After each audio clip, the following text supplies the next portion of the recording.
Shivani Upadhyay and welcome back to my channel Shikshan Yard. This is the place where you have a chance to get good rank in B.Ed Entrance 2020. तो boss, कल हमने पढ़ा था last कि doctor B.R. Ambedkar को पुणे से चुना गया, री इलेक्शन कराए गए थे जिसमें रिप्लेस किया था M.R. जयशंकर को। उसके बाद क्या हुआ आज हम पढ़ते हैं। First session of constituent assembly, यानी कि पहला सेशन हुआ कंस्टिट्यूएंट असेंबली का। इट इज वेरी इंपॉर्टेंट कि वो कब हुआ। वो हुआ 9 दिसंबर 1946 में। फर्स्ट सेशन कंस्टिट्यूएंट असेंबली का 9 दिसंबर 1946 को हुआ, जिसमें टेम्परेरी प्रेसिडेंट बनाए गए, या और कह सकते हैं चेयरमैन, जिसके अध्यक्ष बनाए गए। प्रॉपरली उस टाइम तक कंस्टिट्यूएंट असेंबली नहीं क्रिएट हुई थी, इसीलिए थोड़े से समय के लिए जो चेयरमैन बनाए गए वो थे डॉक्टर सच्चिदानंद सिन्हा।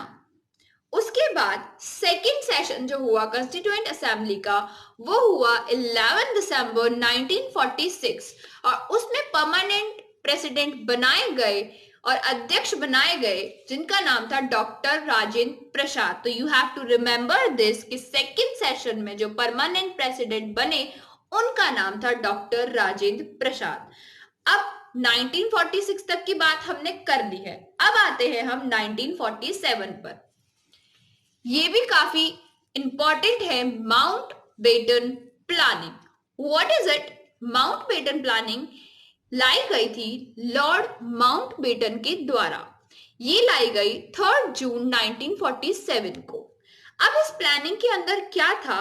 उनका थ्योरी थी टू नेशन थ्योरी, यानी to divide India in Pakistan and India. Lord Mountbatten ने एक थ्योरी लाई, two nation theory. To divide India भी कह सकते हैं या टू डिवाइड ब्रिटिश इंडिया। मैं ब्रिटिश इंडिया क्यों कह रही हूं? क्योंकि उस टाइम ब्रिटिश का रूल था इंडिया पर। तो उन्होंने एक थ्योरी लाई जिसमें उन्होंने ब्रिटिश इंडिया को, जैसा कि आप इधर देख सकते हैं, ब्रिटिश इंडिया को, ये आप देख सकते हैं पूरा ब्रिटिश इंडिया को उन्होंने डिवाइड किया पाकिस्तान और इंडिया में। उसके बाद क्या हुआ? इस प्लान को नाम दिया गया बाल्कन प्लान और 3 जून प्लान। तो अगर पूछा जाए कि बाल्कन प्लान क्या है तो आप उसे माउंटबेटन प्लानिंग भी कह सकते हैं या 3 जून प्लान भी कह सकते हैं। जो लॉर्ड माउंटबेटन थे वो 23 मार्च 1947 को इंडिया आए थे।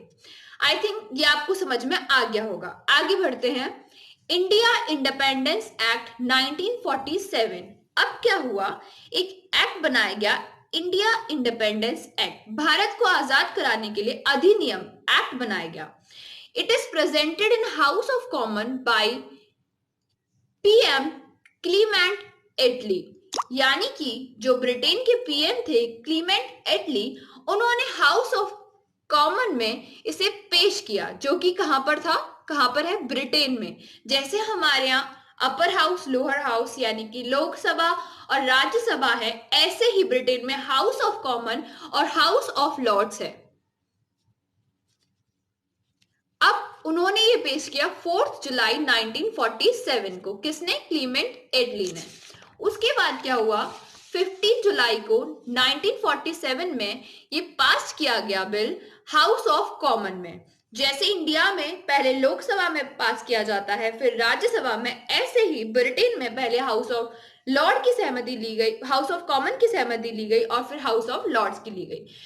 18 जुलाई को फिर ये बिल पास किया गया हाउस ऑफ लॉर्ड्स में।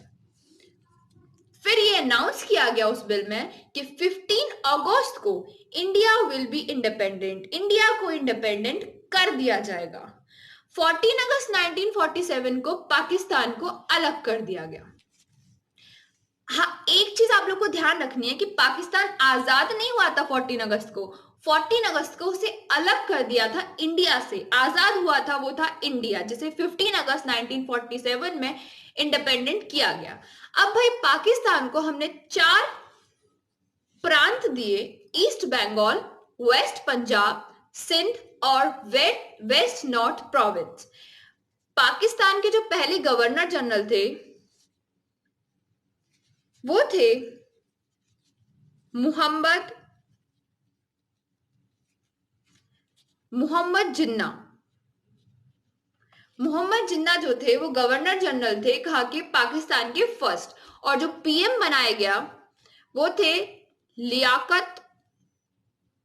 लियाकत अली।